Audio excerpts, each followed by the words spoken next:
Kemudian kami sekarang sudah melayani SLB. Itu pun juga kebutuhan menunya diperhatikan oleh ahli gizi.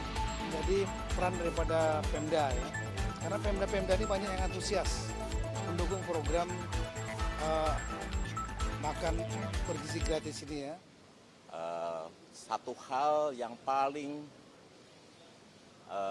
membuat Pak Presiden ingin melakukan percepatan karena beliau sangat concern dengan tuntutan anak-anak yang belum kebagian makan bergizi. Ya, karena banyak laporan, banyak anak-anak yang beriang ke orang tuanya, bahkan yang baru berumur 5 tahun, mengatakan, "Ibu, kenapa saya belum dikasih makan oleh Bapak Prabowo?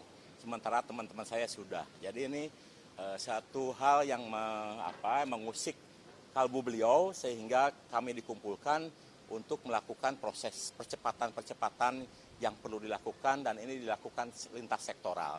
Mulai dari perencanaan di Bappenas, bantuan Kementerian Pertahanan, TNI Polri, Menteri Desa, Menteri Koperasi, Menteri UMKM, Menteri Dalam Negeri, kemudian Menteri BUMN, dan lain-lain, supaya kami bisa segera melayani lebih banyak lagi anak di seluruh Indonesia, termasuk ibu hamil, ibu menyusui, dan anak balita. Tadi kita hanya membahas terkait dengan APBN, kemudian dana kontribusi pemerintah daerah, kontribusi BUMN, kontribusi berbagai kementerian terkait dengan pembinaan potensi sumber daya lokal, dan lain-lain. Kita tidak membahas hal-hal yang lain-lain, itu fokus di situ. Ya gini, Badan Gizi menempatkan satu ahli gizi di setiap satuan pelayanan pemenuhan gizi. Dan mereka dari awal sudah harus mendeteksi kebutuhan-kebutuhan khusus apa yang ada di setiap satuan pelayanan. Contoh ya, di Warung Kiara seperti Bojongkoneng ada satu anak masing-masing yang fobia nasi. Itu diperhatikan. Kemudian kami sekarang sudah melayani SLB. Itu pun juga kebutuhan menunya diperhatikan oleh ahli gizi. Kemudian kami dapat laporan dari Papua bahwa banyak yang alergi, maka alerginya kita identifikasi supaya tidak diberikan makanan yang menimbulkan alergi.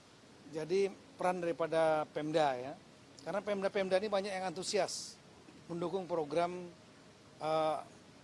makan bergizi gratis ini ya. Kita tahu bahwa selain untuk meningkatkan kesehatan, tapi juga akan menimbulkan pertumbuhan ekonomi di daerah-daerah. Kenapa? Karena sudah jelas ada off-takernya, ada pembeli, diserap. Jadi ini bisa mendorong pangan masyarakat, menanam, beternak, dan lain-lain, dibeli. Dan ini akan terjadi ekonomi sirkuler. Sehingga daerah-daerah antusias. Nah, kita lihat dari kapasitas daerah, saya sudah melakukan Zoom meeting dengan seluruh sekda-sekda. Sebagian sudah mengalokasikan anggaran di APBD-nya.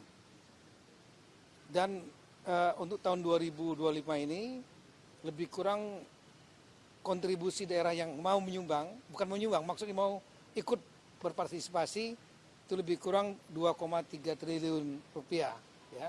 Karena mulainya nanti bulan September. Mereka nanti setelah ada kepala daerah dilantik, maka nanti ada pergeseran anggaran atau perubahan APBD. Setelah itu mereka membangun sarana satuan pelayanan itu namanya, yang mungkin ada di sekolah-sekolah. Nah ini jumlahnya lebih kurang kami exercise antara 2.000 kalau untuk dari APBD kabupaten kota. Kalau ditambah APBD provinsi yang PAD-nya kuat, itu bisa lebih kurang hampir 5 triliun. Jadi lebih kurang bisa membangun 4.000 satuan pelayanan di sekolah-sekolah. Nah, tadi tinggal apakah peran daripada Pemda membangun sarana satuan pelayanan dan kemudian mendorong masyarakat untuk memproduksi pangan, ternak untuk suplai, atau yang kedua, daerah-daerah ini juga penyaluran anggarannya ke sekolah, membuat infrastruktur, dan sekolah yang mengelola, komite sekolah misalnya.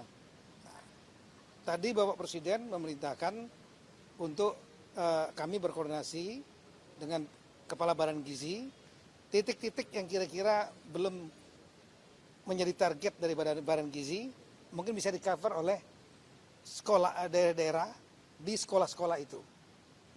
Sekali lagi targetnya antara 2.000 sampai 4.000 mulai bulan September selama 4 bulan. Dengan anggaran kabupaten 2,3 triliun, kemudian provinsi lebih kurang 2,5 triliun.